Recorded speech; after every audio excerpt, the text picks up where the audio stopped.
Mesdames et messieurs, bonjour à toutes et à tous. Nous sommes ravis de vous avoir parmi nous pour ce premier webinaire IT organisé par la Chambre de commerce et d'industrie agio-française. Ce webinaire ayant pour thème démarche de cybersécurité pour les managers. Il sera animé par M. Salim Bechiri, expert en cybersécurité et CEO et cofondateur de Realistic Security.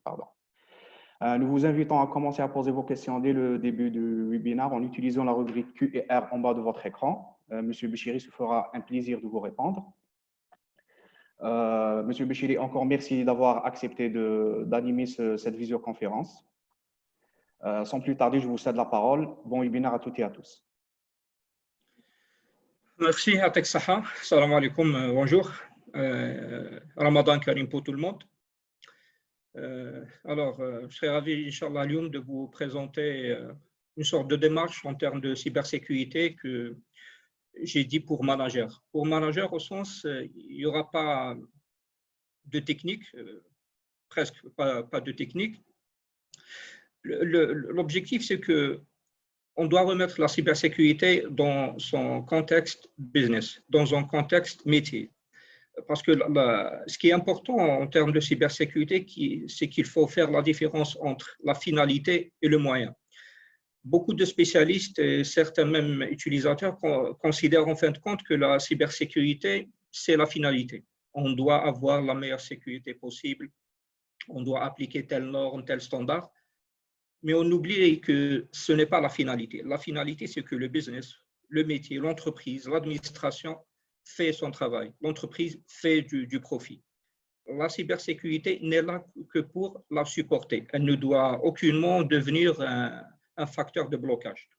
Et en termes de business, de métier, c'est les managers, le top management, le PDG, le DG, qui a le pouvoir de décision.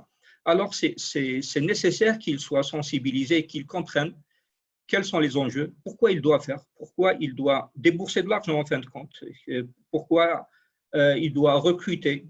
Un manager, il a des arbitrages à faire, il a des budgets limités, il y a des capacités de recrutement qui sont limitées et il y a de la demande de tous les services.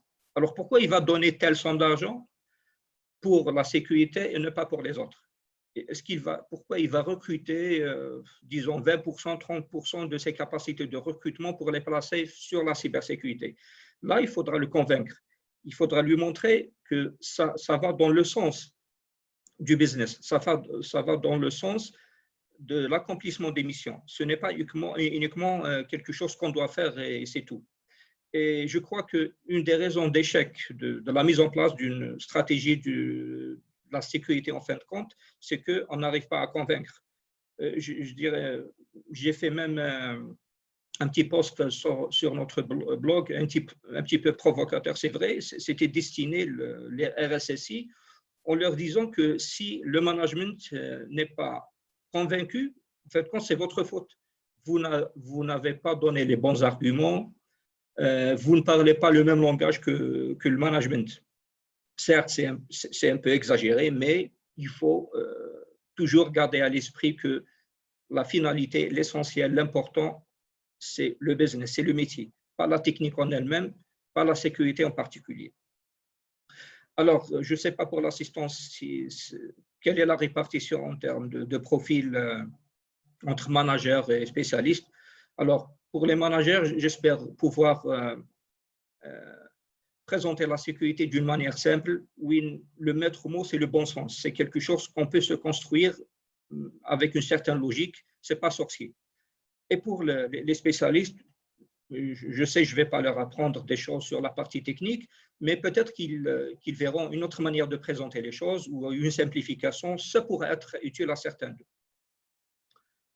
Alors, comme j'ai dit par rapport à Seyd Ahmed, je le remercie déjà de m'avoir donné l'occasion de présenter ça.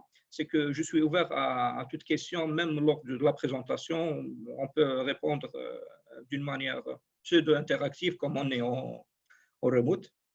Alors, je vais parler du constat d'une manière générale de l'état de sécurité en Algérie et des entreprises algériennes d'après notre vision, ce qu'on a vu, c'est notre société. Après, je vais rappeler certains principes qu'il faudra prendre en considération dans la démarche de cybersécurité, certaines erreurs à éviter, et après, les grandes lignes en matière de démarche de cybersécurité pour, disons, une entreprise de taille moyenne pas en nombre de personnes, mais en matière d'infrastructure informatique. Mais c'est une histoire de profondeur, d'approfondissement de cette démarche qui pourra coller à des grandes entreprises où les principes restent les mêmes.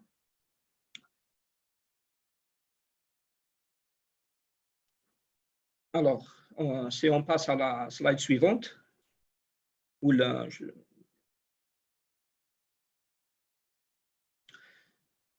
alors, là, je parle du paysage des cybermenaces en Algérie.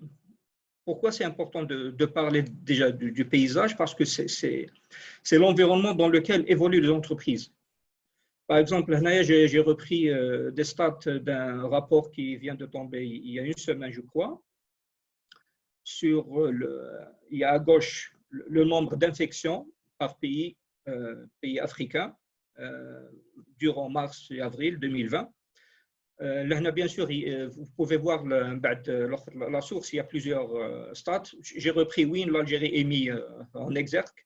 Là, on voit en termes de nombre d'infections, on est deuxième en termes de nombre de la période. Si je prends le cas particulier, il y a un malware Necurada. En fin de compte, c'est un malware très connu qui permet de rappeler ou de télécharger après infection d'autres malwares qui sont encore plus dangereux. Alors, il n'est pas nouveau, c'est un ancien, mais on trouve toujours des traces d'infection. Alors, on trouve en Algérie maintenant pour le Canada. On est les premiers en termes d'infection et de communication virale. Alors, comment ils font pour avoir ces stats? C'est des sociétés, des organisations qui ont des sondes un petit peu partout dans le monde, à travers des partenariats avec des éditeurs, des entreprises, des hébergeurs cloud, et ils peuvent détecter des communications de postes de travail, de smartphones, d'équipements qui sont infectés, qui essayent soit de compromettre d'autres stations, d'autres serveurs, d'autres équipements, ou de communiquer avec ce qu'on appelle leur serveur de commande et de contrôle. Alors, il faut toujours prendre avec précaution tout ce qui est statistique, parce que les chiffres sont liés aux capacités techniques et au angle d'observation de celui qui produit le rapport, mais on a des indications un peu détaillées par rapport à ça. Pourquoi c'est important de voir ça? C'est que ça, c'est l'Algérie. Les entreprises évoluent dans ce contexte, d'où les infections, soit c'est des stations qui sont chez les entreprises, ou là, c'est des stations d'utilisateurs dans leur maison ou sur leur smartphone. Or, les utilisateurs, d'une part, ils vont essayer, les malwares qui sont présents, ils vont essayer d'infecter tout ce qui est autour, soit dans l'entreprise en elle-même ou hors entreprise. Et aussi, ces mêmes utilisateurs sont des employés d'entreprise dans plusieurs cas. Alors, leur infection, leur compromission aura un impact direct ou indirect sur les entreprises. Alors, vous voyez là, on évolue dans un environnement qui est vraiment hostile. Si on passe le slide d'après, là, c'est une stat, toujours celle d'en haut à gauche, qui fait toujours mal. Hein. Il y a 2 ans qu'on reçoit ça.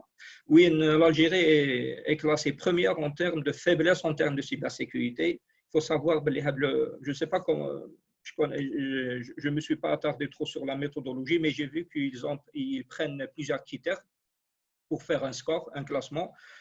Est-ce qu'il y a présence d'organisations au niveau national qui prennent en charge l'aspect sécurité? Est-ce qu'il y a présence de loi? En fait, ils prennent tout ce qui est taux d'infection, de postes de travail, de malware, de communication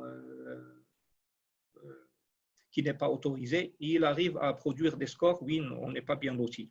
Mais pour relativiser, on voit là notre map. c'est tout ce qui est le WannaCry, le ransomware, le célèbre ransomware. Ça, c'était en 2017. On voit par rapport à d'autres pays, à d'autres zones, c'est rien par rapport à nous, on est concernés, mais pour dire tout le monde est concerné. Cette paysage de menaces n'est pas propre à nous. C'est quelque chose qu'on trouve un peu partout dans le monde. Alors, pour la slide suivante, là, j'ai fait hier des... Alors, il y a des outils sur Internet qu'on peut utiliser pour, à la fois pour faire des recherches, des statistiques, et même les attaquants, les hackers utilisent. C'est très puissant. C'est un outil qui permet, par exemple, à gauche, de connaître quel est le nombre de postes de travail qui permettent d'avoir Remote Desktop Access. C'est que vous pouvez accéder à votre station de travail, à votre serveur à distance. Pour ceux qui connaissent, c'est le RDP. Alors, en Algérie, on trouve que hier, c'était le compte, c'est 733 serveurs ou postes de travail qui permettent d'avoir cet accès-là. Comme on est dans un contexte de CCI algéro-française, j'ai fait le comparatif avec tout ce qui est adresse IP française. Là, on est de l'ordre de 100 000. Pourquoi là, c'est important? Et l'autre cas, c'est le VPN, c'est les accès VPN. En Algérie, on a 535 hier qui a été recensés, qui étaient accessibles à distance. Et en France, c'est 113 000, quelque chose. Alors là, ça, ce qu'on peut appeler la surface d'attaque. Pour le VPN, ça peut être expliqué par tout ce qui est nécessité d'accès en remote, surtout en ce contexte-là. Ben, la question, est-ce que c'est sécurisé ou ce n'est pas sécurisé? Mais pour le remote desktop, l'accès à distance à votre bureau, à votre PC, c'est rarement justifié, surtout avec ce protocole-là. Alors, ça augmente vraiment la surface d'attaque où l'attaquant, il n'a qu'un pas à franchir, c'est avoir votre mot de passe, ou pire, qu'il y ait une vulnérabilité qu'il pourra exploiter pour bypasser tout ça. Là, je n'ai pas fait d'études, mais bon, le nombre est lié généralement à la généralisation de l'utilisation de la technologie et de l'informatique dans un pays ou l'autre. C'est 733, ça ne veut pas dire que les autres ont fait le choix de ne pas autoriser, c'est qu'il n'y a pas une pénétration assez importante par rapport à d'autres pays. Mais le constat est là. Alors là, c'était le paysage des menaces en Algérie. C'est pour la slide suivante. Alors, je vais faire le constat, ce que nous avons vu, nous, en tant que Realistic Security, par rapport aux interventions, soit du conseil ou de l'audit qu'on a fait chez des entreprises algériennes. Je ne vais pas mettre des chiffres ou des cas, généralement c'est confidentiel, mais je vais donner les grandes lignes. Alors, le constat, je commence par les domaines importants que je considère doivent constituer une stratégie de cybersécurité. On commence par tout ce qui est déjà, est-ce qu'il y a une politique, est-ce qu'il y a une stratégie bien tracée, est-ce qu'il y a un engagement du top management par rapport à l'importance de la cybersécurité. Là, je dirais que le constat est un petit peu mitigé. C'est rare de trouver, à part les grands groupes où cette culture de formaliser, de mettre en place des politiques, d'essayer de les actualiser à chaque fois, où généralement c'est par rapport à des obligations de conformité, à des référentiels internes ou externes. Mais malgré ça, ce n'est pas toujours évident d'avoir de tout temps le support du management.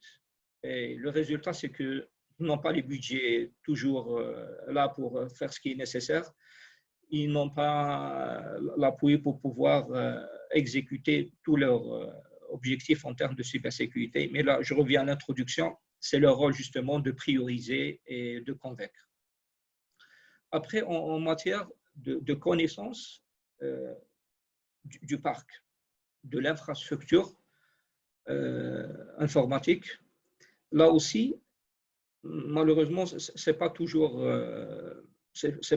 présent comme mesure de sécurité importante.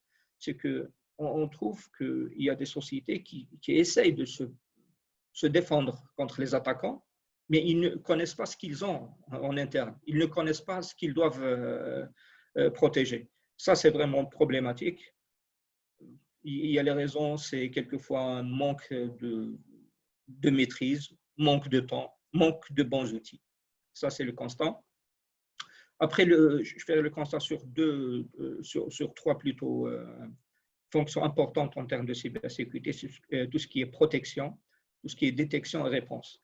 Alors, tout ce qui est protection, je présume, c'est la fonction où tout le monde a une certaine avance en matière de mise en place des mesures. Ça tout ce qui est filtrage des flux, tout ce qui est firewalling, tout ce qui est un petit peu contrôle des accès. Il y a un existant.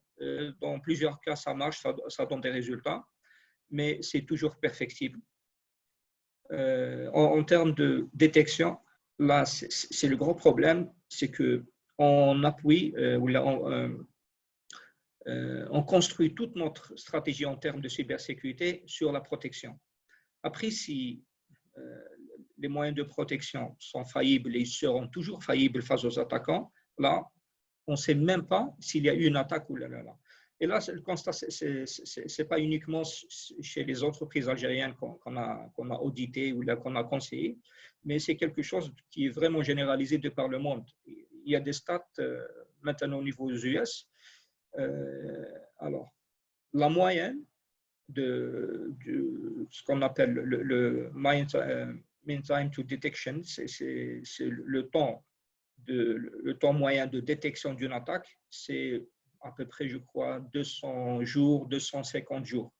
Ça veut dire quoi? C'est que après que l'attaquant a pris le contrôle sur l'infrastructure, a compromis un serveur, a volé des données, on se rend compte 200 jours, 250 jours après. Et généralement, ce n'est pas à travers une investigation. La plupart du temps, soit c'est un leak, c'est l'attaquant qui donne ça, ou là, d'autres sociétés qui découvrent avec le vol d'informations ou la compromission qui vont alerter l'entreprise. Où là, c'est vraiment problématique, on manque vraiment de visibilité.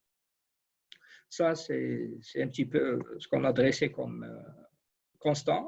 C'est vrai que c'est encore plus dangereux dans le sens où la majorité des sociétés qu'on a eu à traiter avec, je considère qu'ils sont dans le haut niveau de maturité par rapport à d'autres sociétés. Alors, si c'est le cas pour eux, alors c'est encore plus problématique pour les autres sociétés qui ont des niveaux de maturité encore moindres. Alors, je passe maintenant en termes d'approche de cybersécurité. Je considère que quelque chose qui est extrêmement important, c'est qu'avant d'aller dans l'achat de solutions, sous la pression, tu as les commerciaux, tu as les éditeurs ou les constructeurs, avant d'aller chercher quelle solution technologique je dois ramener pour améliorer ma sécurité, on doit se poser des questions. C'est des questions de bon sens. Hein. On peut le faire, peut-être plusieurs de vous le font, mais à mon sens, ce n'est pas fait correctement et d'une manière approfondie qui permette de donner vraiment le cap par rapport à toute l'approche de cybersécurité. Et la première des questions à faire, qui est évidente, c'est en fin de compte quoi protéger. Je veux investir, je veux ramener des solutions de sécurité, je vais recruter, mais tout ça pour quoi faire? Je disais, c'est pour assurer le business, c'est pour que l'entreprise continue à faire ce qu'elle doit de faire, à faire des bénéfices, à croître. Mais on doit savoir avec exactitude, avec précision, qu'est-ce que je dois protéger en termes d'application, en termes de données, en termes d'infrastructure d'ailleurs, en termes de système. Et encore plus, avec quelle importance? On ne pourrait jamais tout protéger avec le même niveau de sécurité. C'est impensable, c'est un contresens. On doit prioriser. Et cet exercice doit être fait. Je donne un exemple, la slide suivante. Alors là, c'est un exemple vraiment simpliste. On peut faire encore plus simple pour les entreprises où l'infrastructure n'est pas vraiment importante, ou là, quelque chose de plus poussé pour les entreprises qui ont certaines maturités, qui ont une infrastructure vraiment d'envergure. Là, il suffit de lister tous les actifs, alors de se connaître soi-même en fin de compte. Qu'est-ce que j'ai dans mon infrastructure? Et là, croyez-moi, quand on fait l'exercice quand on a fait l'exercice avec certains clients, il y a des surprises, on découvre des actifs, où le client découvre des actifs qu'il ne soupçonnait pas vraiment l'existence. C'est le premier avantage, c'est le premier quick win de cette action-là. On fait un inventaire exhaustif de tous les actifs que je suis censé de protéger. Alors, après, je fais une estimation de l'impact en cas d'atteinte. Si il y a compromission, il y a une attaque qui réussit sur l'actif, quel serait l'impact? Je vais le qualifier. Là, j'ai choisi une échelle au moins faible. Je peux aller dans quelque chose de plus granulaire, ou là, je peux aller sur des quantités en mettant des chiffres. Alors, là, j'ai choisi aussi 3 volets où il y aura l'impact. Il y a un impact financier, il y a un impact sur le plan légal, parce qu'il y a une réglementation derrière qui m'oblige à protéger, à assurer la protection de tel actif ou autre. Il y a aussi tout ce qui est réputation, quel serait l'impact sur l'image de marque, en fait, compte de l'entreprise ou de l'administration. Et là, on met des valeurs, on met des estimations en fin de compte. Par exemple, j'ai des serveurs, des applications, des équipements réseau, des équipements de sécurité. Pour chaque cas, je mets l'impact financier, l'impact sur le plan légal et l'impact sur la réputation. Et là aussi, ce n'est pas toujours évident de mettre la bonne valeur d'une manière consensuelle. On se retrouve dans des workshops avec des clients, oui. En interne, on n'est pas d'accord sur la valorisation de l'impact.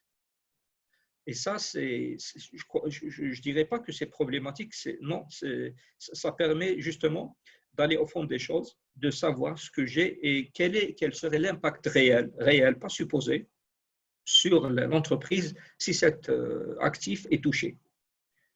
On arrive dans un consensus par rapport à cette valeur d'impact. Après, on peut passer à autre chose, c'est tout ce qui est niveau d'exigence.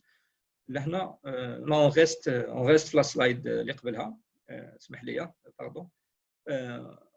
Là, au niveau d'exigence, en termes, là, c'est les fonctions de sécurité ou les exigences en termes de sécurité. Il y en a 4 principales. Il y a tout ce qui est confidentialité, c'est que la donnée ou l'accès à un système ne peut se faire ou n'est autorisé. L'accès et la prise d'informations n'est possible qu'aux personnes qui sont autorisées à le faire. Après, il y a l'intégrité. L'intégrité, c'est que la modification, l'altération de l'information n'est pas autorisée aussi que personnes qui ont le droit de le faire. La disponibilité, c'est que ça continue à fonctionner d'une manière acceptable pour fournir du service attendu. Et traçabilité, c'est qu'on sait ce qui a été fait, qui a fait quoi et quand. Il y a d'autres fonctions qu'on pourra mettre, mais les principales, c'est ça. Alors, on fait le même exercice. Pour chaque actif, on va évaluer quel est le niveau d'exigence. Il y a certains actifs où la confidentialité, c'est quelque chose d'important, de haut, par exemple, le premier exemple.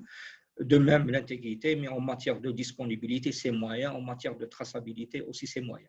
Et on fait l'exercice pour tous les actifs que j'ai en interne. Aussi, ce n'est pas toujours évident de donner une bonne réponse depuis le début. Il y a toujours des discussions en interne qui se font pour donner le niveau d'exigence. Alors, le niveau d'exigence est conditionné par des aspects réglementaires, des aspects métiers qui disent que cette information, la divulgation de tel type de données portera un préjudice à l'entreprise. C'est pour ça que c'est très haut en termes de confidentialité, par exemple.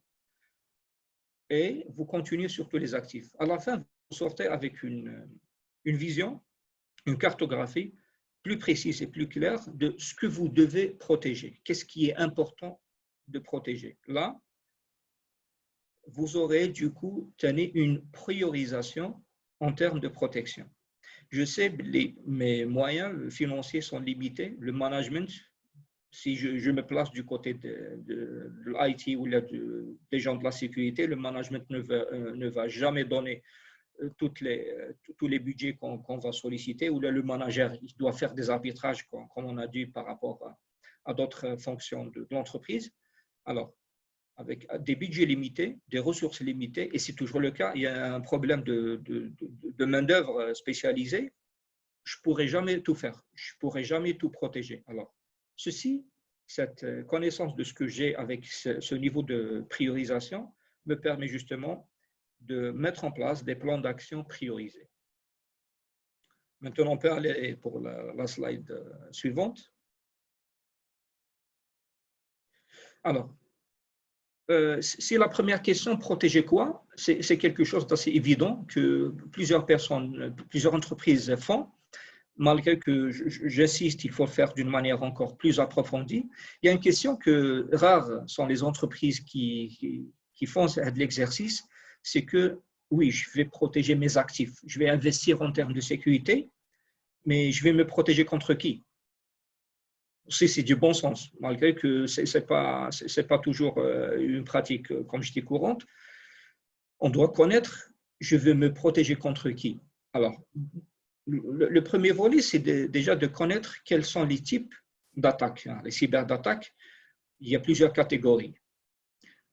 J'ai mis ici les trois principales que je considère importantes et qui parlent aux entreprises. Alors, il y a les attaques ciblées, il y a les attaques opportunistes, que j'ai appelées opportunistes, et il y a ce que j'ai appelé dommages collatéraux. Alors, pour les attaques ciblées, là, vous êtes dans une mauvaise situation, vous avez des attaquants, ben, on va voir quel type d'attaquants. Vous avez des attaquants qui vont vous cibler, hein. Ils vont faire tout ce qu'il faut pour arriver à leurs objectifs. Ça peut être des motivations politiques, des motivations criminelles, des motivations liées à la cybercriminalité, il y a des gains financiers derrière. Ça, c'est en fonction de votre profil en tant qu'entreprise, en tant que victime par rapport à eux. C'est par rapport au secteur dans lequel vous évoluez, par rapport aux données, aux actifs que vous avez en interne à protéger et qui ont un intérêt pour ces attaquants-là. Alors, si vous êtes ciblé en tant qu'entreprise ou tel quel, ou en tant qu'entreprise qui fait partie d'un secteur particulier, là, vous êtes devant des attaquants qui vont préparer soigneusement leurs attaques. Ce n'est pas une histoire de quelques jours où il va lancer des attaques, c'est de préparation, ou des semaines à la limite.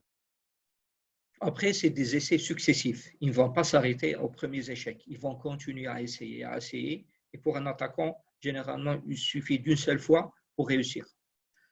Alors, quand je dis des préparations pendant des mois, il y a des cas que vous trouverez sur l'analyse post-mortem de compromission. Par exemple, un cas où je me souviens, secteur financier, il y a une compromission il y a quelques années. Alors, les attaquants ont tellement préparé leur attaque que c'était presque parfait. C'est qu'ils ont fait une reconnaissance sur les réseaux sociaux des employés de l'entreprise, quels seraient leurs intérêts,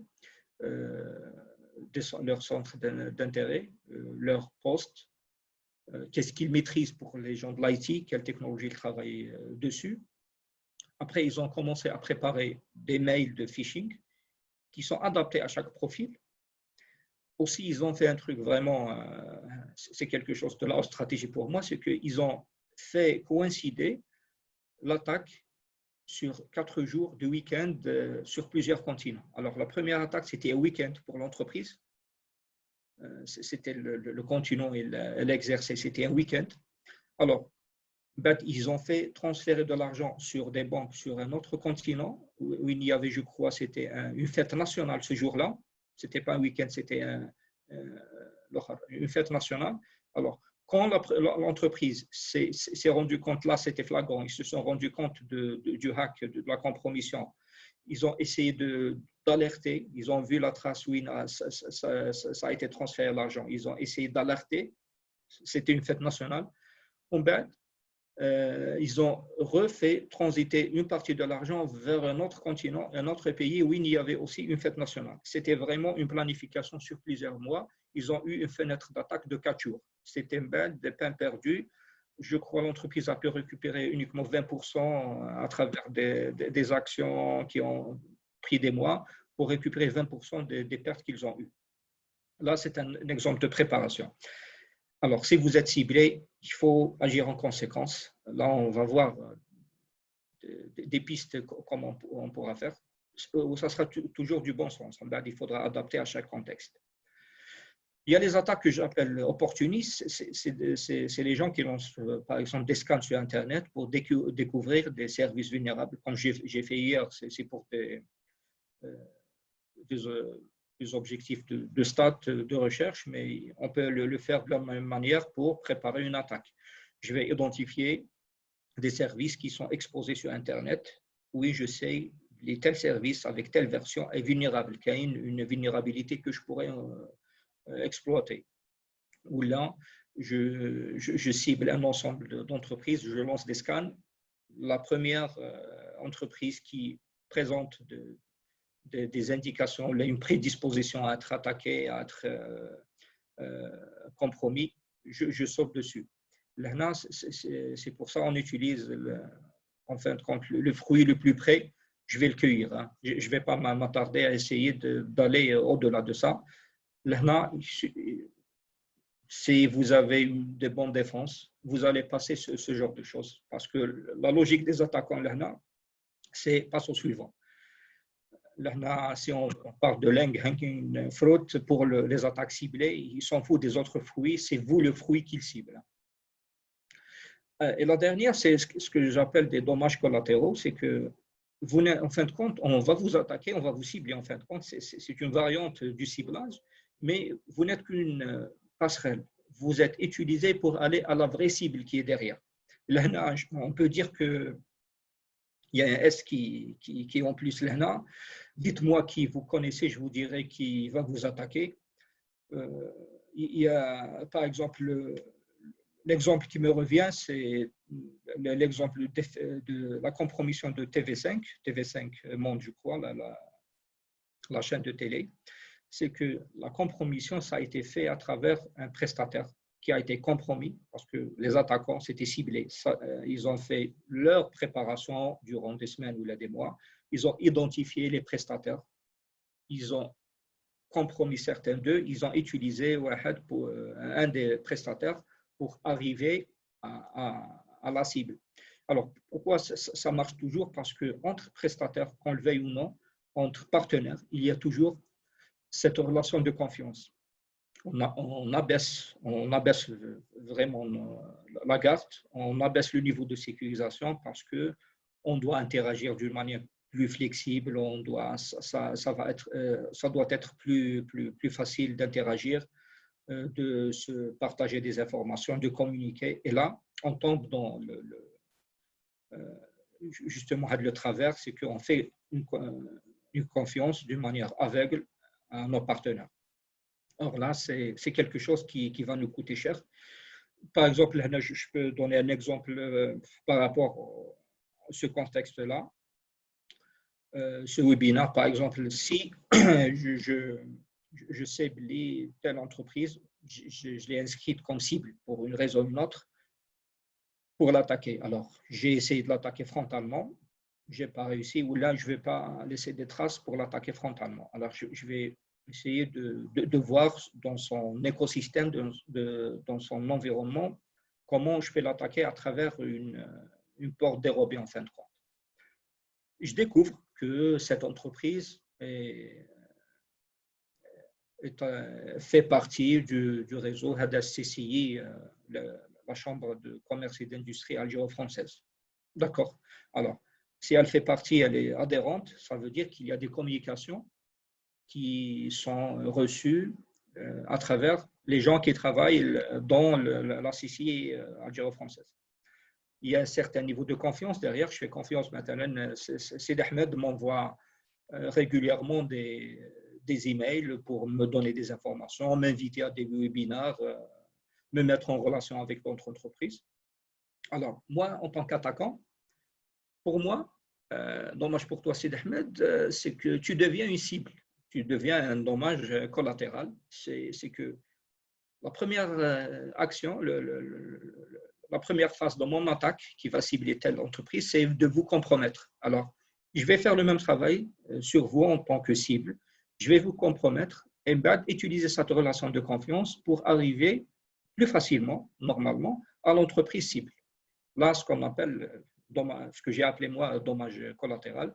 Il y a même un cas vraiment atypique qu'on a eu, pas à traiter, mais on a eu connaissance de ça, c'est qu'il y a une entreprise qui s'est retrouvée dans qui a un de ses serveurs a été compromis par une organisation étatique d'un pays qui l'a utilisé pour attaquer un autre pays. Là, ils se sont mis vraiment dans une situation où il fallait prouver que ce n'est pas nous, on a été compromis.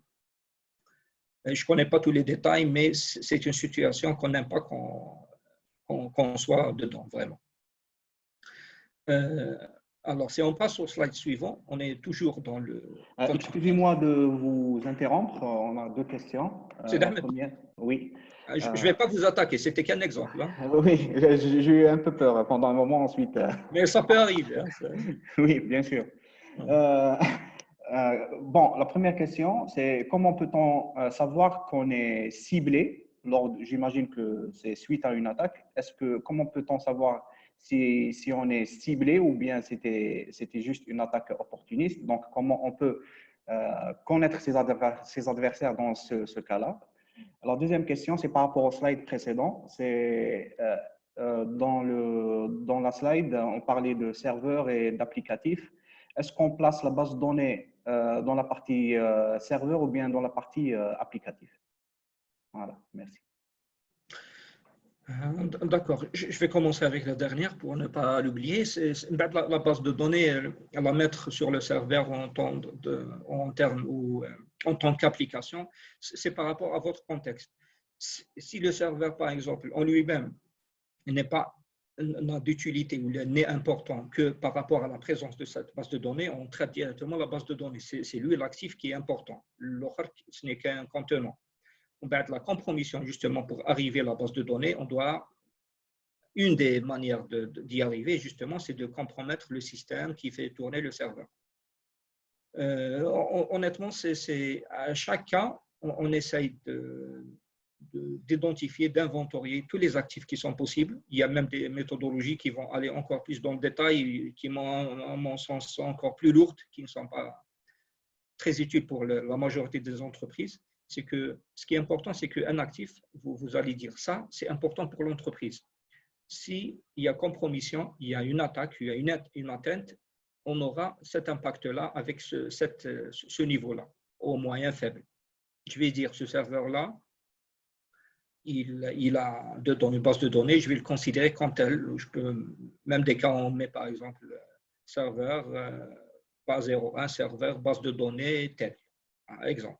Serveur ERP. On va citer directement le serveur et avec l'application ou la base de données qu'il contient. On va le traiter tel quel. Je veux dire, ça, ce n'était qu'un exemple. C'est en fonction de votre existant que vous allez identifier et inventorier ce que vous avez. C'est ça le principe derrière. J'espère que j'ai bien répondu. Alors, par rapport alors, comment je sais que je suis ciblé? C'est ça, c'est Ahmed. Oui, exactement. J'imagine que suite à une attaque, comment savoir est-ce que c'est une attaque ciblée ou bien c'est une attaque opportuniste et comment peut-on identifier ses adversaires? D'accord, ok. Là, j'ai dit que c'est du bon sens, mais à la fin, c'est en fonction du niveau de maturité de l'entreprise, en fonction du secteur dans lequel elle évolue, en fonction de son activité, il y aura un niveau de complexité à l'analyse. Alors, pour une entreprise, disons, une entreprise de moyenne taille, où a une infrastructure, disons, type quelques serveurs, des applications, base de données, où elle a des besoins en termes de sécurité. Là, si après une attaque, là, c'est sûr, elle va savoir qu'elle a été ciblée. Est-ce que c'est d'une manière ciblée au sens propre ou opportuniste? c'est l'analyse qui fait derrière. Est-ce qu'il y a une reconnaissance qui a abouti à la découverte d'une vulnérabilité, il y a eu exploitation. Maintenant, ça peut être vraiment de l'opportunisme. Ça peut être aussi, c'est du ciblé. Mais quand je reçois un mail qui est très bien fait et qui est destiné à une personne particulière qui a ce pouvoir, je vais donner par la suite un exemple, qui a un pouvoir dans le service finance, dans la prise de décision en termes de virement. Là, c'est clair que c'est du ciblage. Je disais, c'est le niveau de maturité, c'est quand vous êtes dans un niveau de maturité en termes d'entreprise qui généralement est proportionnel à ce que vous avez comme actif, comme activité aussi importante à protéger. Là, vous aurez besoin de ce qu'on appelle un service de threat intelligence. Threat intelligence, on peut dire, c'est renseignement sur la menace. En fait, quand on est dans l'anticipatif, on sait que je suis, par exemple, dans le secteur financier, ou là, je suis dans le secteur oil and gas. Alors, les attaquants qui vont vous cibler, ils peuvent vous cibler en tant qu'entreprise individuelle ou là, en tant qu'entreprise appartenant à un secteur où il y a des gains à avoir, où il y a des dommages à provoquer. Où là, il faut connaître l'organisation, le profiling des groupes de cybercriminels. Ça sera le slide d'après. C'est qu'on ne passe pas. Ils ont une sorte de spécialisation. Il y a des groupes cybercriminels qui sont spécialisés dans tout ce qui est financier. Il y a des groupes cybercriminels qui sont spécialisés dans tout ce qui est oil and gas. Et il y a des secteurs, et il y a des groupes affiliés à des États qui sont spécialisés dans tout ce qui est renseignement économique, cyberespionnage, tout ça. Alors, si vous êtes dans un secteur particulier, il y a de fortes raisons que vous serez ciblé par ces attaquants-là, par ces groupes d'attaquants. Il y a des services que chez nous, ça n'existe pas. Ça existe ailleurs, c'est extrêmement cher. Vous avez des sociétés qui se spécialisent dans ce service-là de renseignement sur les menaces. Ils sont dans l'investigation, ils sont dans l'infiltration dans les groupes de cybercriminels, dans les forums pour prévenir, pour détecter des actions de préparation d'attaques qui vont être menées sur tel secteur ou telle entreprise particulière. Là, ils peuvent vous prévenir à l'avance. Alors, pour vous, en tant qu'entreprise, si vous avez une certaine expertise, ce que vous pouvez faire aussi, c'est que vous pouvez détecter des signaux faibles. S'il y a des actions de reconnaissance sur votre réseau, si vous avez des scans, pas des scans, disons, bêtes, entre guillemets, c'est des scans qui sont un peu étendus dans le temps. Si vous avez des essais de rentrer en contact avec certains de vos employés clés, de managers, d'admin, des emails un peu particuliers qui sont envoyés, là, il y a de fortes raisons que c'est des actions de préparation d'une attaque ciblée qui est à venir. C'est globalement qu'est-ce qu'on pourra faire.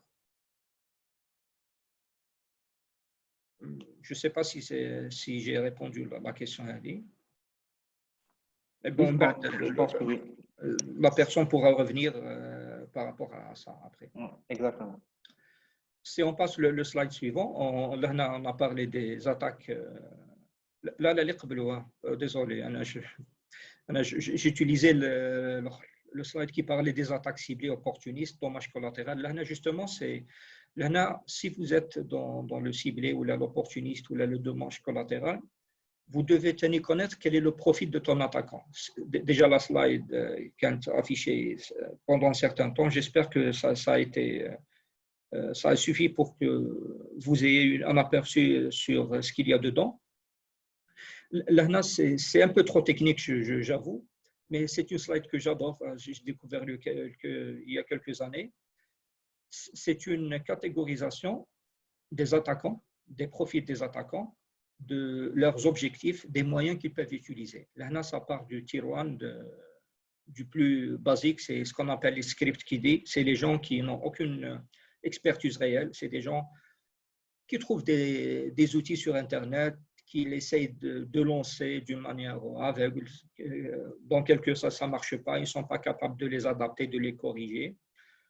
On pourrait dire que c'est des attaques opportunistes, mais malheureusement, ça peut marcher. Il y a les actions non malicieuses, c'est des erreurs, des mauvaises manipulations qui ont des impacts. Là, après, vous aurez le deuxième tiers, c'est tout ce qui est cybercriminel. C'est des gens solitaires, c'est des black hats qui ont des visées, soit de porter atteinte sur la réputation, de faire des vols d'argent, de la compromission d'infrastructures pour l'utiliser pour attaquer d'autres. Là, c'est quelque chose qui est malheureusement présent. C'est ce qu'on appelle insider threat, c'est la menace interne, c'est des employés qui sont mal intentionnés, soit qui sont partis, ils ont toujours des accès, ou là qui sont là, mais ils font des actions qui portent préjudice à l'entreprise en abusant de cette relation de confiance forte qu'ils ont dans l'entreprise. Là, ça fait vraiment des dégâts. Et vous avez aussi des attaquants qui ont certaines informations de l'interne qui peuvent vous porter préjudice. Le niveau supérieur, c'est tout ce qui est les groupes de cybercriminels. Comme j'ai cité, c'est les gens qui sont organisés, qui visent des secteurs particuliers. Il y a certaines études qui ont pu analyser ces groupes de cybercriminels. Ils ont pu infiltrer, se faire passer par des gens qui veulent travailler avec eux. Ils remontent des informations intéressantes. Vous avez des groupes cybercriminels qui sont vraiment organisés comme une entreprise. Vous avez les décideurs.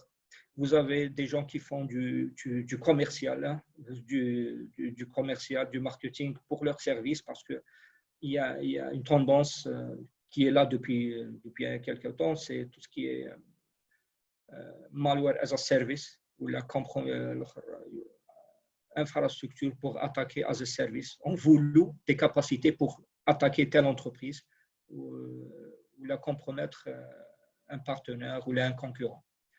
Ils font de la promotion de ce service-là et vous avez des développeurs qui sont là pour développer les malwares, les virus pour attaquer et les adapter à chaque fois en les analysant toujours par rapport à la détection des solutions antivirales.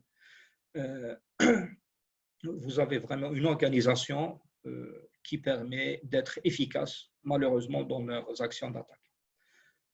Et chaque fois qu'on va monter, c'est le niveau de sophistication qui va s'élever et c'est la probabilité que vous serez compromis coûte que coûte et peu importe les moyens que vous allez mettre en place, quand vous arrivez dans des situations où vous êtes ciblé par des groupes affiliés ou adossés à des États, ils ont des moyens vraiment énormes. Il y a un cas, il y a plusieurs années, ils sont allés jusqu'à cibler un lot particulier de disques durs qui était destiné à une entreprise ou une organisation étatique d'un pays adversaire pour eux. Ils ont ciblé un lot particulier qui va être livré vers le pays ADEC. Ils ont introduit un malware dans le firmware du disque dur pour pouvoir bypasser toutes les protections une fois le disque dur ADEC est mis sur le serveur ou le poste de travail cible. Là, il ne faut pas se faire d'illusions, c'est pas 99% ou le plus des entreprises ne sont pas concernées par ce type d'attaquant. Là, ce qui est important, c'est savoir quel est le profil des attaquants qui vous concernent. Comment vous allez savoir? On pourra parler de threat intelligence, renseignement sur la menace, mais c'est quelquefois du bon sens. C'est j'ai tel type d'information qui pourrait être intéressante par ce type de criminels quand on va leur expliquer les profils, quels sont les modes opératoires, comment ils vont agir. Là, il va dire, pour moi, ce profil 1, 2, 3, par exemple, est pertinent pour moi. Je vais analyser quels sont ces modes opératoires pour après mettre en place tout ce qui est nécessaire pour se protéger, pour réduire le risque. On passe à slide suivante. Excusez-moi de vous interrompre encore une fois. On a une nouvelle question. Ouais. Une question qui dit par rapport à la protection des actifs. Si on sait évaluer les impacts, comment évaluer le risque? Et aussi, est-ce que l'utilisation du cloud, je pense que la personne voulait dire les services cloud, peut nous mettre à l'abri de ces problématiques de sécurité? D'accord. OK. Alors, pour le risque, en fin de compte, le calcul CAC, c'est une formule. Le risque, c'est les vulnérabilités fois la probabilité de la menace fois l'impact. C'est la probabilité, plus précisément. Comment C'est évaluer la probabilité? Voilà. C'est la probabilité que la menace se concrétise en exploitant la vulnérabilité qui est présente, qui aura un impact. Alors, à travers la quantification ou la qualification de les trois éléments, les trois paramètres, on peut arriver à une estimation du risque. C'est important de poser la question à D parce qu'à la fin, c'est une histoire de réduction de risque. Il n'y a pas de sécurité 100%, il n'y a pas de risque zéro. C'est une histoire de réduction de risque. Et là, on revient à une chose importante, c'est que quand on va qualifier, en fin de compte, implicitement, on va prioriser. J'ai des risques élevés, des risques moyens, des risques faibles, par exemple. Je n'aurai jamais assez de ressources ni de temps pour traiter tout. Alors, je vais commencer par traiter tout ce qui est risque élevé. Les autres, je les oublie. Je les transfère, je les accepte. Il y a la notion d'acceptation de risque. Jusqu'à quel niveau j'accepte le risque-là. Mais c'est important de se poser la question à dire. Je ne voulais pas aller dans le détail avec. Ce qui est important, c'est connaître ce que j'ai, quel serait l'impact, quelles sont les exigences.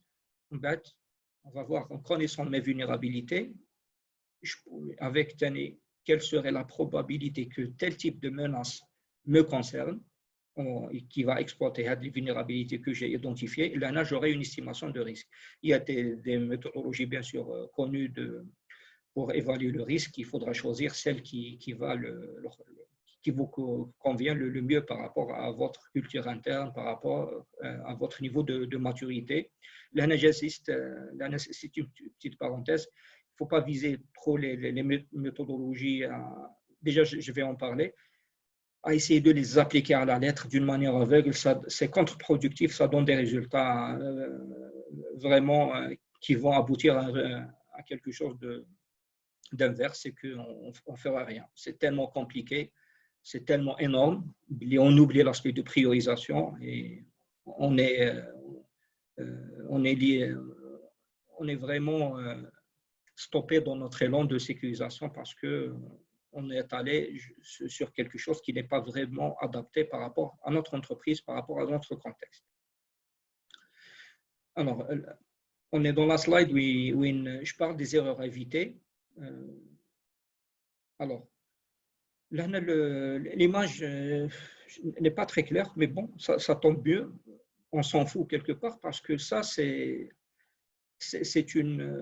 un inventaire de toutes les technologies par rapport au rapport RADA qui fait la source, par type de technologie de sécurité. Toutes les boîtes, toutes les entreprises qui proposent des solutions de sécurité.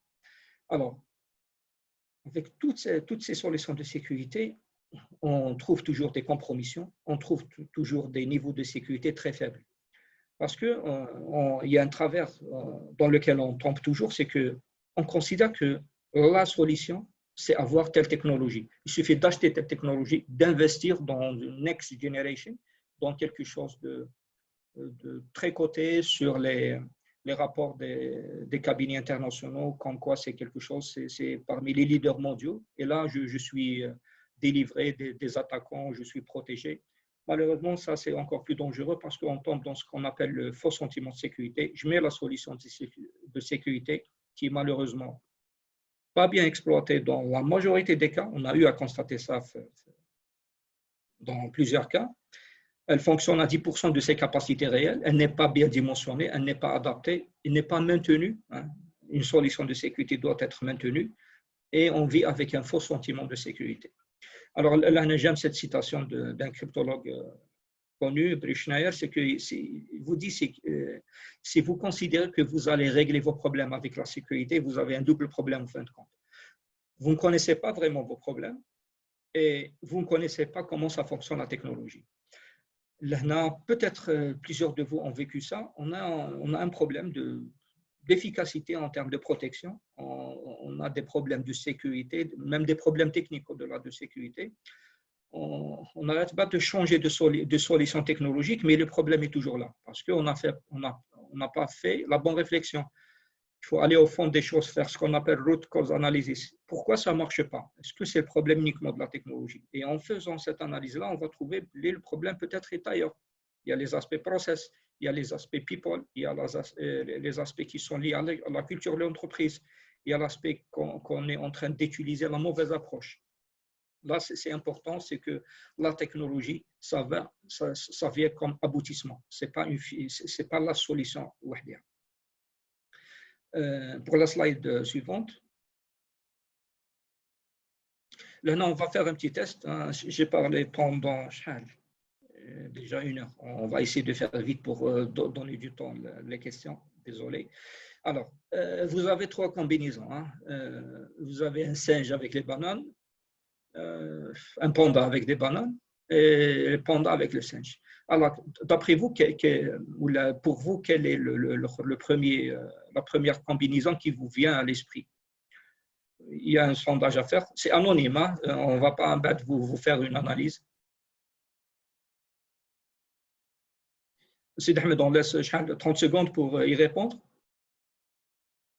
Oui, les réponses, elles tombent, c'est en cours. Donc, d'accord, très bien. On va avoir bientôt le résultat final.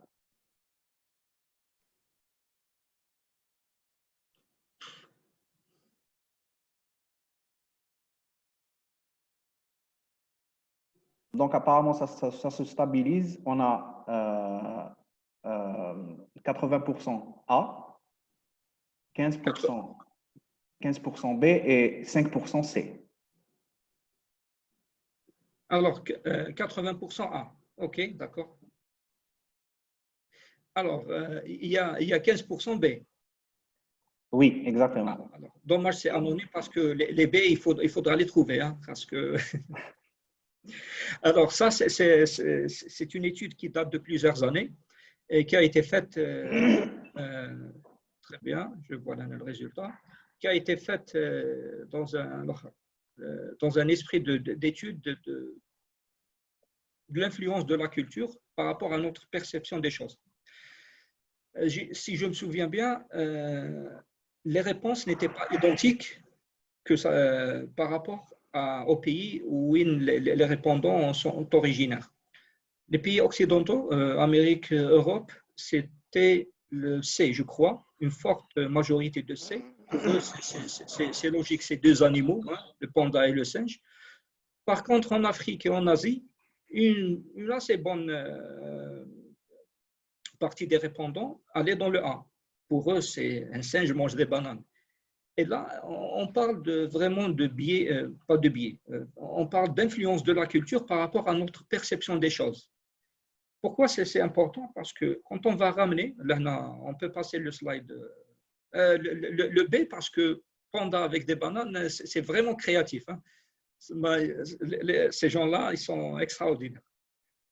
Alors, si on passe le slide suivant, parce que je dis ça, c'est une erreur à éviter qu'on trouve souvent, c'est qu'on ramène des standards, on ramène des référentiels qu'on appelle les bonnes pratiques. Quelquefois, on dit meilleur. Mais entre parenthèses, ça me gêne toujours avec le terme meilleur, parce que quand on dit meilleur, c'est qu'il y a eu comparatif et qu'on a trouvé que c'est la meilleure pratique. Or, il n'y a pas de comparatif assez exhaustif pour sortir avec cette qualification de meilleur. Il y a de bonnes pratiques qui sont dans la plupart des consensus dans des organisations nationales ou internationales. Vous avez tout ce qui est ISO, tout ce qui est PCDSS, tout ce qui est Customer Security Program pour le SWIFT, tout ce qui est NIST, c'est américain. Alors, si on va ramener une méthodologie, un référentiel, un standard, et on va essayer de l'appliquer, excusez-moi le terme, bêtement, ça ne va pas donner de résultat. Tout le monde s'accordent à avoir ce constat après coup. Il faudra impérativement adapter. Et pourquoi? C'est lié le slide d'avant, c'est lié par rapport à la culture. Chaque pays a son culture, chaque entreprise a sa culture. Il faudra toujours adapter le standard, le référentiel pour votre contexte. Le plus beau, c'est que dans les préfaces, dans l'introduction de chaque standard, on dit ça. Il faudra adapter, il faudra donner de l'importance à l'esprit de la norme, à l'esprit du référentiel. Mais malheureusement, on oublie, on va directement dans l'application harfiya, à la lettre des mesures, où ça ne donne pas des résultats, où là, on est dans une logique de compliance, de conformité. Il faut que je check que j'ai fait cette application de telle mesure, malgré que ce n'est pas adapté, ce n'est pas important, c'est inutile, mais ça consomme du temps, ça consomme de l'argent. Là, il y a une autre étude qui est plus liée à la technique. Quand je parle de l'influence de la culture, il y a quelques mois, j'avais une étude par rapport à la perception des citoyens européens de différents pays par rapport à cet aspect de l'importance de la vie privée et de la protection des données personnelles. Alors, figurez-vous, les réponses ne sont pas identiques d'un pays d'un autre. Alors, pour un Français, un Italien, un Espagnol, un Allemand, ils n'ont pas la même perception de l'importance de tel type de données, données médicales, données de santé, données financières, données privées. Ils ne donnent pas la même importance. Normalement, ça va influer sur les mesures à mettre en place. Cette universalité, quelquefois, il faut la questionner. Je reviens, c'est extrêmement important d'adapter à votre contexte, de prendre l'essence, l'esprit de la norme, de référentiel et de l'exécuter. On peut passer le slide suivant. Alors, là, je dirais, on commence par les quelques conseils que je considère importants en matière d'approche de cybersécurité. En premier, c'est évident, il faut se protéger. Comment se protéger? La première des choses, c'est colmater les brèches, c'est réduire au maximum votre exposition. Comment on va faire ça? C'est on doit trouver et corriger les vulnérabilités et renforcer les configurations.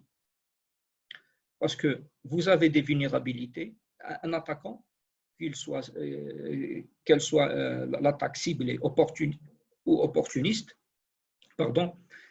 il ne va pas se casser la tête, il est pragmatique, il va essayer d'arriver à son résultat avec le moindre effort.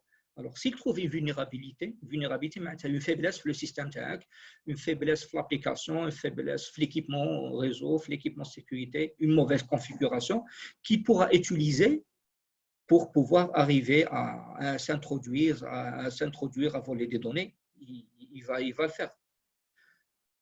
Là, le bon sens dit il faudra colmater ces brèches-là. Vous trouvez maintenant sur Windows ou là sur les serveurs Linux, sur les applications, il y a toujours des rappels qui vous arrivent, des notifications, vous avez des correctifs de sécurité en attente qu'il faudra appliquer. C'est facile à faire sur votre poste personnel dans une entreprise. La difficulté augmente en fonction de l'envergure du parc, mais ça n'empêche qu'il faut qu'il y ait une politique de gestion de vulnérabilité derrière. Si on passe le slide suivant, là, je donne un extrait. Alors, ça, c'est un extrait du nombre de vulnérabilités. Pardon. Alors, ça, c'est les résultats de scan de vulnérabilité dans le cadre d'audit qu'on a fait chez des clients. J'ai pris de Burke pendant les dernières années. Alors, vous avez le nombre de vulnérabilités. Les lignes, c'est par actif. J'ai supprimé la partie actif. Vous avez des actifs, par exemple, vous avez 2244 vulnérabilités. C'est une vulnérabilité qui est connue, quelquefois depuis plusieurs années, et qui n'est pas patchée. Le pire, c'est que derrière, vous avez le premier matin 584 exploits publics qui est connu. Ça veut dire quoi? Vous avez un programme, un petit programme que vous allez télécharger, ou là, pour certains cas, il faudra falloir adapter pour exploiter la vulnérabilité et rentrer. Vous voyez. Et pire encore, vous avez 120 malware kits. Malware kit, c'est que vous avez des malwares qui exploitent d'une manière automatisée de la vulnérabilité. Vous n'avez rien à faire. en tant qu'attaquant, je veux dire. Vous voyez le niveau de vulnérabilité. Alors, 90%, je dirais, des attaques peuvent être arrêtées, peuvent être éliminées en appliquant les correctifs de sécurité. Vous pouvez avoir des contraintes pour les appliquer sur le 100% de votre parc, mais 80%, 90%, ça doit être faisable. Là, c'est une question d'organisation, c'est une question de persévérance. Oui, je reviens, la technologie en elle-même n'est pas la solution, elle doit être inscrite dans une démarche WIN. Il y a de la rigueur, il y a de la persévérance, il y a vraiment de la recherche d'une protection réelle. Si on passe la slide suivante. Alors, je vais mettre d'autres mesures de bon sens qui permettent de réduire énormément tout ce qui est attaque, tout ce qui est compromission, potentiel de compromission. Vous devez fortifier votre infrastructure. Par exemple, si vous avez une infrastructure avec un ensemble de serveurs, un ensemble qui délivre des fonctions différentes avec des niveaux d'importance qui sont différents, il ne faut pas les placer dans le même segment. Il faudra faire ce qu'on appelle de la segmentation, les mettre dans des zones isolées. Il faudra faire quelques configurations sur vos équipements réseau pour filtrer les trafics. Il faudra aller tout ce qui est filtrage des flux réseau. On le fait généralement en entrée. On interdit que les attaquants peuvent accéder sur tel port vers mon infrastructure, mais on oublie quelquefois de filtrer aussi en sortie, parce que soit vous avez des employés qui veulent sortir vers quelque chose qui n'est pas autorisé, ou pire, vous avez un malware qui est là, qui va communiquer avec son maître, un serveur, qui va lui donner des commandes. C'est lui qui va sortir. Si vous ne filtrez pas en sortie, il va réussir à communiquer. Si vous filtrez, vous avez cassé une grande partie de ces malwares-là. Et chose importante, c'est que le filtrage se fait de ce qu'on appelle north-south, c'est que l'extérieur vers l'intérieur, mais on oublie de filtrer en interne.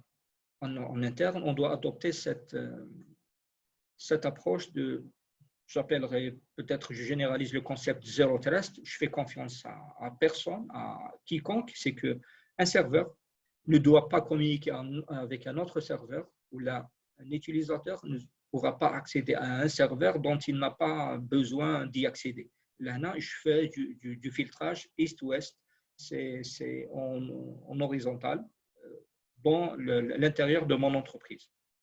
Quand je disais ça, je me souvenais de la question par rapport au cloud. Peut-être je la laisserai à la fin, désolé. Alors, il y a aussi chose extrêmement importante, c'est tout ce qui est gestion des privilèges et contrôle des accès. C'est tout ce qui est construction des profils, affectation des droits d'accès qui doivent être conformes aux besoins, aux stricts besoins de l'utilisateur. Il n'a pas à avoir de privilèges dont il n'a pas besoin. C'est des principes, c'est du bon sens, c'est le moindre privilège. On doit aussi contrôler les accès, utiliser tout ce qui est authentification qui soit appropriée, soit du simple authentification, soit pour les actifs, les applications les plus sensibles, aller vers tout ce qui est multi-factor authentication. La technologie, elle est là. On n'est pas obligé de la généraliser sur tout. On doit justement aller dans cette priorisation. Les actifs les plus importants, je mets dessus de l'authentification forte, où l'accès n'est pas tributaire d'un mot de passe qu'un attaquant pourra récupérer ou la pourra essayer de brute forcer. Là, dans ce contexte de téléworking et d'accès remote, c'est quelque chose qu'il faudra porter attention dessus vraiment. Et quelque chose d'extrêmement important, si vous êtes devant le risque de tout ce qui est ransomware, l'ultime solution à la fin, c'est simple. La question, est-ce que vous avez des sauvegardes ou vous n'en avez pas? Si vous n'en avez pas, vous êtes foutu. Je vous le dis. Hein, soit vous payez la rançon, soit vous redémarrez à zéro.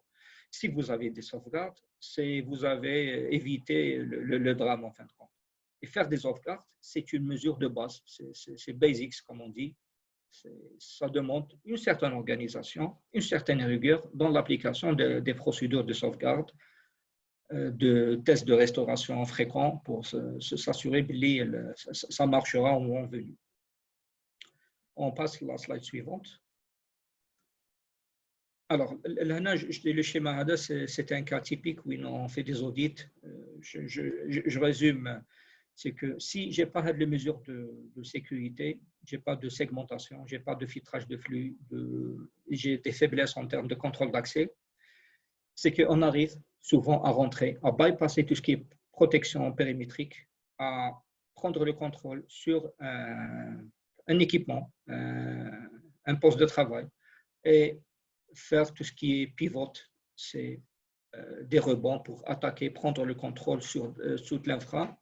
Et là, on va essayer d'exploiter toutes les faiblesses de l'ONA, manque de filtrage, présence de vulnérabilités qui ne sont pas patchées, qu'on va exploiter pour prendre le contrôle, manque de zonage, de segmentation. Le manque de ces mesures de base, qui sont du vrai bon sens, hein, peut mener à une compromission totale de votre infrastructure avec des attaquants qui n'ont pas vraiment des capacités techniques avancées. Ça, je peux vous le dire. On avance par rapport au slide. Alors, le prochain slide, c'est deux choses. C'est responsabiliser et sensibiliser.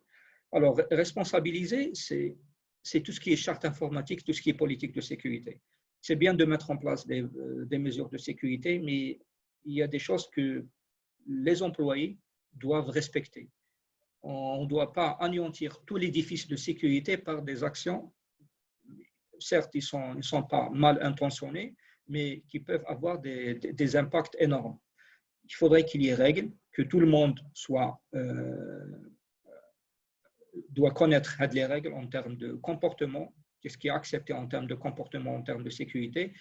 Et généralement, on fait signer les gens par rapport à cette charte informatique. Et responsabiliser aussi, c'est que la sécurité, on doit lui affecter une entité, une personne qui sera en charge de faire toute la démarche, d'appliquer les mesures de sécurité. Si c'est dilué, s'il n'y a pas de responsabilité, il n'y aura jamais une application. Ça, c'est connu, il n'y aura pas d'efficacité dans votre démarche. Sensibiliser, c'est dans le sens les attaques les plus courantes et les plus dommageables, généralement, c'est en utilisant du social engineering. On induit en erreur directement les personnes. On fait du phishing. Il y a une attaque qui est connue, c'est man in the middle, l'homme du milieu. Vous avez un client, un fournisseur, un attaquant qui se met entre les deux. Malheureusement, on a eu à traiter, après incident, des cas où il y a eu des transferts d'argent illicites, où il y a un client, l'entreprise, elle reçoit un mail, comme quoi il y a eu changement des coordonnées bancaires du fournisseur. Il faudra faire le versement vers ce nouveau compte-là. Alors, il y a du social engineering derrière. La personne ne fait pas les bonnes vérifications. Il n'y a pas un process de vérification derrière. Il demande, est-ce que vous confirmez, c'est vrai?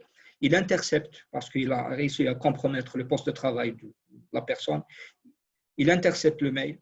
Il fait répondre quand le fournisseur lui dit oui, je confirme.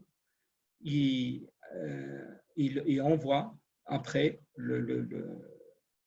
l'accusé de réception, quand quoi c'est fait, et l'argent, des grandes sommes d'argent sont parties avec ce schéma qui paraît simpliste en termes d'approche, pas techniquement très, très difficile à faire, mais malheureusement ça marche. Je parle ici en Algérie, hein, c'est pas ailleurs. Si on passe à la slide suivante.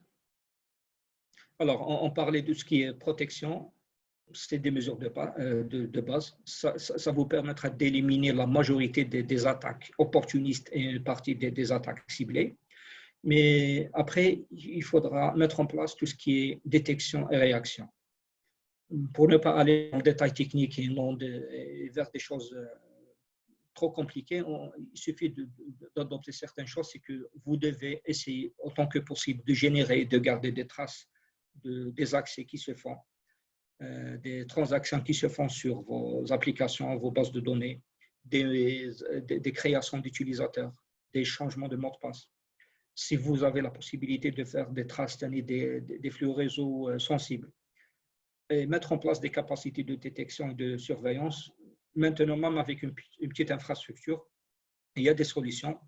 Certaines sont open source, certaines sont des versions communautaires de solutions commerciales qui vous permettent d'avoir une certaine visibilité sur tout ce qui se passe sur votre réseau en termes de comportement des utilisateurs, comportement sur leur poste de travail, sur les communications, sur les accès qu'ils font et aussi tout ce qui est tentative d'attaque qui arrive sur votre réseau et aussi se préparer à répondre, à reprendre, à être résilient en cas d'attaque.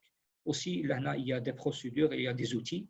Il faudra prendre celles qui sont adaptées pour votre contexte. Ne pas aller vers le surdimensionnement, mais aller vers quelque chose qui est juste ce qu'il faut pour vous. Alors, presque on va y arriver. Le prochain slide, c'est que j'essaie de donner du sens à cette démarche, cette approche de cybersécurité. Pourquoi on fait tout ça? En fait, quand on a discuté, à la fin du compte, c'est une histoire de réduction du risque. Et on peut le voir aussi, c'est comme un jeu de stratégie entre vous et les attaquants. Si on va commencer du bas, en fait, quand vous allez commencer par élever la barre le plus haut possible. Alors, en colmatant les brèches de sécurité qui sont connues, en modifiant ou en renforçant les faibles configurations qui sont connues, en appliquant les quelques mesures de base qui ne demandent pas une grande expertise ou des investissements énormes. Là, vous allez vraiment élever la barre suffisamment haute pour que la majorité des attaques opportunistes, ou je dirais même peut-être 99%, ils seront éliminés. Vous allez même éliminer les attaquants qui sont peu avancés, qui n'ont pas les capacités d'aller au-delà de vos défenses. Là, c'est quelque chose de vraiment gagné que vous allez faire avec, je redis, pas énormément d'investissement, mais une bonne approche, une bonne estimation de ce que vous allez faire. Alors, si vous allez aller vers des mesures encore plus poussées, vous allez, pour les attaques ciblées, pour les attaquants aussi qui ont des moyens plus avancés, vous avez augmenté leurs coûts. Alors, quand vous allez augmenter les coûts des attaquants, si vous n'êtes pas la cible particulière de l'attaquant, il cible votre secteur, alors lui, il est pragmatique aussi. Il a des coûts à gérer en interne. Hein. Il veut avoir un retour sur investissement par rapport aux hackers qu'il emploie, qu'il doit payer, par rapport aux infras qu'il loue, par rapport aux gains financiers qu'il veut avoir en vous compromettant ou en compromettant des entreprises du secteur. Alors, si son coût devient énorme par rapport à vous, il va passer à une cible qui est équivalente à la vôtre. Vous êtes gagnant dans cette lutte contre les attaquants. Et Tani, vous allez augmenter les chances de détection. Malgré qu'il est avancé, quand vous allez augmenter votre niveau de protection, vous allez vous allez augmenter la probabilité que vous allez découvrir les actions des attaquants le plus tôt possible, ce qui va vous permettre de réagir plus efficacement et plus à temps. Et enfin, même pour les attaquants qui sont extrêmement avancés, vous allez ralentir la progression de ces attaquants-là. Ça vous donnera aussi des chances de détection et de réaction.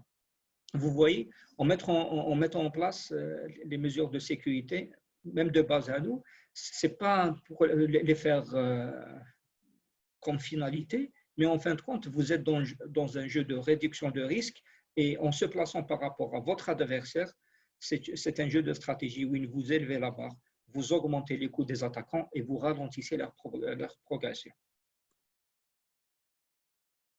Eh bien, c'est le dernier slide. Alors, ça, c'est extrêmement important de se poser des questions. Ce n'est pas sûr que j'aurai toutes les réponses, même par rapport à ce qui nous reste comme temps. Mais j'espère que ça a été du moins instructif. J'ai essayé de... Le message important ici, c'est que c'est du bon sens. quand on s'en tient au bon sens, on peut réaliser des choses. Il y a des mesures de base qu'on peut réaliser facilement, à moindre coût, et avec un niveau d'expertise acceptable. Après, chaque entreprise a son profil, a son niveau de maturité. Elle va aller pas faire des mesures exceptionnelles, mais aller en profondeur en termes de sophistication de ces mesures-là qu'on a citées.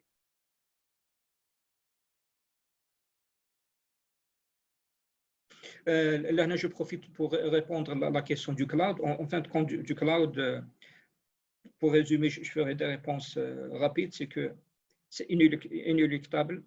Dans les prochaines années, il y aura peu d'offres en premise. On n'aura plus le choix. Pour le cloud, il y a deux choses. C'est que il y a des principes de sécurité qui restent valables, que ce soit en premise ou là, au niveau du cloud. Vous aurez besoin toujours d'appliquer ces mesures de sécurité. Et chose importante aussi, c'est qu'il y a un modèle de responsabilité en termes de sécurité, que tous les fournisseurs de services cloud vous mettent à votre disposition. Il va vous dire jusqu'à quel niveau c'est sa responsabilité de protéger votre information, votre infrastructure, et c'est en fonction du type du service cloud que vous allez prendre en location chez eux. Est-ce que c'est de l'infra as a service? Est-ce que c'est de l'application as a service? C'est toute la panoplie. À chaque gamme de services, vous avez une répartition de la responsabilité en termes de sécurité. Il faut aller en connaissance de cause. Merci, Monsieur Béchiri. Je pense qu'on a répondu à toutes les questions. On a deux questions. Quelle est la faille principale derrière les ransomware? Je pense, quelle est la faille, l'exploit? Okay. Voilà. OK, les ransomware, ils rentrent à travers l'exploitation d'une vulnérabilité. Malheureusement, les vulnérabilités exploitées, on voit ça dans les rapports. On a eu à constater ça de visu lors de nos audits, soit des audits avant incident, des audits périodiques, ou là, des interventions après incident. C'est des vulnérabilités 2017, 2018, 2019, certains 2016, qui sont exploitées pour prendre le contrôle ou là pour faire la propagation du ransomware. Je veux dire, c'est pas sorcier. Je le répète, je vous le dis, si vous éliminez la majorité des vulnérabilités qui sont connues, il faudrait que vous soyez vraiment ciblé par un attaquant avancé pour que vous ayez des soucis à se faire. Même pour les entreprises malheureusement les plus matures, la porte d'entrée, c'était une vulnérabilité connue. C'était une vulnérabilité connue qui a été exploitée à travers un mail, à travers l'ouverture d'une pièce jointe. Il y a l'aspect vulnérabilité, il y a l'aspect sensibilisation qui est dedans. Il y a l'aspect aussi technologique. Si vous avez une infrastructure d'envergure, il y a des moyens de protection périmétrique qui peuvent détecter ce genre de choses. Soit c'est une solution qui n'a pas les bonnes règles, ou là, malheureusement, quelquefois,